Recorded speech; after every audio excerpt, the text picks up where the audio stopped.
Hello à toi et bienvenue dans cette nouvelle vidéo. Cette semaine, j'ai choisi de te parler d'un sujet dont, à mon sens, on ne parle pas suffisamment, qui est le piège en fait du développement personnel. Et là, tu vas te dire, mais la fille est complètement folle, elle a pété les plombs, elle est à fond dans le développement personnel, et là, d'un coup, elle dit qu'il y a un piège. Eh bien oui, je vais t'expliquer. Euh, le dev perso, le travail sur soi, que ce soit par le mental, par l'énergétique ou différentes façons de faire, c'est quelque chose que je fais comme toi probablement depuis des années, qui m'a énormément aidé, qui m'a permis de me transformer, d'aller travailler sur des choses profondes aussi, avec lesquelles j'avais besoin d'évoluer, des choses que j'avais besoin de régler.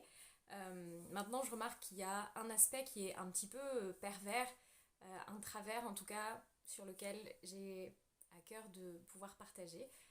Quelque chose que j'ai pu expérimenter plusieurs fois et que je vois aussi que beaucoup de mes clientes expérimentent. C'est aussi justement ces moments de chute en fait. J'en parle régulièrement, de ces moments un peu de down. Et là où je trouve que le développement personnel a un travers, c'est que on croit que parce qu'on travaille sur soi, que parce qu'on a des outils, parce qu'on est un être spirituel, parce qu'on est connecté à nos guides, parce que on maîtrise l'énergétique et toutes ces choses-là, on finit par croire en fait que c'est pas normal d'avoir des moments de down. Du coup, on finit par se persuader qu'on a un problème. Et c'est là qu'est tout le problème. Le problème, c'est de penser qu'on a un problème. En réalité, la vie, c'est juste une continuité de cycles en fait, de haut et de bas. Il y a des moments où on va être sur le haut de la vague et où on va pouvoir surfer, on va être dans une super énergie, une super créativité et on va vraiment aller de l'avant. Et puis des moments, c'est normal, où on redescend et où on va être dans le creux de la vague. Et là où je trouve que ça peut être, alors je dirais pas dangereux, mais en tout cas vraiment inconfortable, c'est ces moments où on croit que parce qu'on est dans le creux de la vague, on a un problème.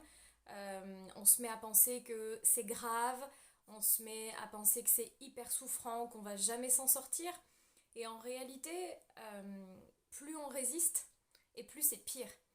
Et finalement, à part être dans l'acceptation la plus totale de ce qui est en train de se passer sur le moment, d'embrasser vraiment pleinement cette période-là, cette période où on est moins bien, où on a envie de rien, où peut-être on peut être triste, où la créativité n'est plus au rendez-vous, et ben l'embrasser pleinement, l'accueillir et s'autoriser à la vivre à 100% plutôt que de chercher des techniques et des solutions sans cesse pour essayer de remonter. En fait, s'il y a un moment où c'est juste pas possible, et si ça t'est déjà arrivé, je pense que tu comprends à peu près de quoi je parle. Et je parle pas d'un coup de down qui va durer une journée ou une demi-journée, mais quelque chose qui va durer plus longtemps. Euh, et tout de suite, en général, j'observe que on se met à paniquer, on se met à s'inquiéter, on se dit que waouh, je vais jamais m'en sortir. Ou moi, j'ai pu penser aussi waouh, c'est mon burn-out qui revient en fait, comment je peux faire?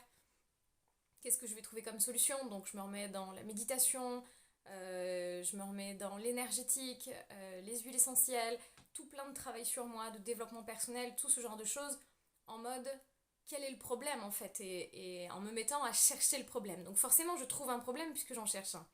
Alors que la réalité, en fait, c'est juste que c'est un cycle, et que bah, au moment où on est au top, bah, faut se préparer parce que ça va redescendre à un moment donné, et c'est juste normal.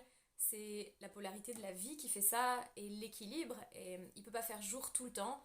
On a besoin qu'il fasse nuit pour pouvoir apprécier pleinement le jour. Et ben c'est un petit peu la même chose finalement.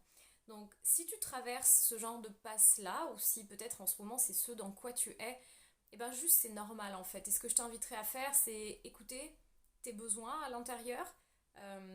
Peut-être le besoin d'adapter ton rythme, si c'est ton rythme de travail, le rythme de tes journées, peut-être changer d'activité.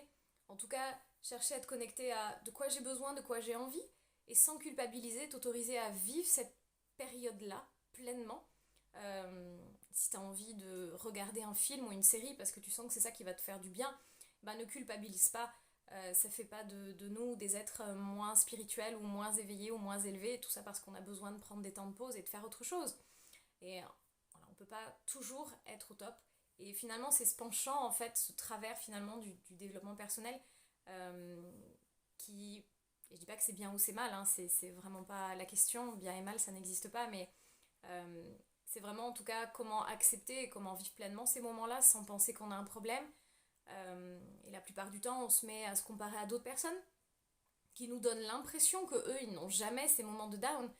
Mais c'est complètement normal d'en avoir et tout le monde en a. Euh, qu'on soit déjà accompagnant, thérapeute aussi, c'est normal. Les thérapeutes aussi ont des moments de down. Moi, la première, j'ai des moments comme ça de creux de vague qui sont complètement normaux. Et le mieux à faire dans ces cas-là, c'est vraiment de ne pas chercher à être dans la résistance, ni de penser qu'on a un problème, ni de culpabiliser, mais de les accueillir pleinement ces moments-là. Et si dans l'instant T, on n'est pas capable de voir le bénéfice, de voir ce que ça va nous procurer et nous permettre, on va le comprendre plus tard en fait. Et ce qui est certain, c'est qu'il y a toujours quelque chose à en tirer, il y a toujours quelque chose à en comprendre, que ce soit un réalignement, un repositionnement, mettre des limites, écouter davantage ses besoins, son rythme. Il y a toujours quelque chose à en tirer à un moment donné. Euh, et développement personnel ne veut pas dire chercher à être au top en permanence. C'est juste pas possible. La nature ne fonctionne pas comme ça. On a besoin de l'hiver pour que l'été puisse être là. On a besoin de toutes ces polarités-là. Et penser que parce qu'on est dans le développement perso, on doit tout le temps chercher des outils pour être au top, eh bien, je pense profondément que ça ne fait qu'accentuer le mal-être, alors que l'accueillir pleinement, profiter de ce temps-là, faire autre chose, se rapprocher de sa famille, faire d'autres activités, ou faire rien du tout d'ailleurs, et rester au fond de son lit et dormir si on sent que c'est ça qui est nécessaire, eh bien, ça permet d'être dans l'acceptation, d'arrêter de lutter, et d'accepter ce moment-là avec beaucoup plus de sérénité, avec beaucoup moins de douleur. Grandir, c'est douloureux, grandir, c'est inconfortable de toute façon. Donc ces moments de rechute comme ça, elles n'ont pas fini d'arriver, elles sont normales et être au top en permanence, c'est juste pas possible. Et si toutefois tu as l'impression qu'il y a des personnes qui sont au top tout le temps, eh bien je t'invite vraiment à aller creuser, pourquoi pas aller questionner, discuter avec elles aussi, et tu te rendras compte qu'elles ont elles aussi ces moments où elles ont des rechutes et des moments où elles sont pas en super forme. C'est tout à fait normal. Euh, c'est la loi de la nature en fait qui est faite comme ça, et pour être au top, on a besoin de pouvoir expérimenter le moment où on n'est pas très très en forme. Euh, pour être reposé en super énergie, on a besoin aussi d'avoir expérimenté qu'on a été fatigué avant. Et tout ça, c'est juste le cycle naturel de la vie. Alors, si tu es en moment de down, eh ben, bonne acceptation. Je t'invite à laisser passer ce moment, à l'embrasser pleinement et à t'autoriser à faire tout ce qui te semble le plus juste pour toi. Et voilà. Je te souhaite une magnifique journée et je te dis à bientôt dans une prochaine vidéo.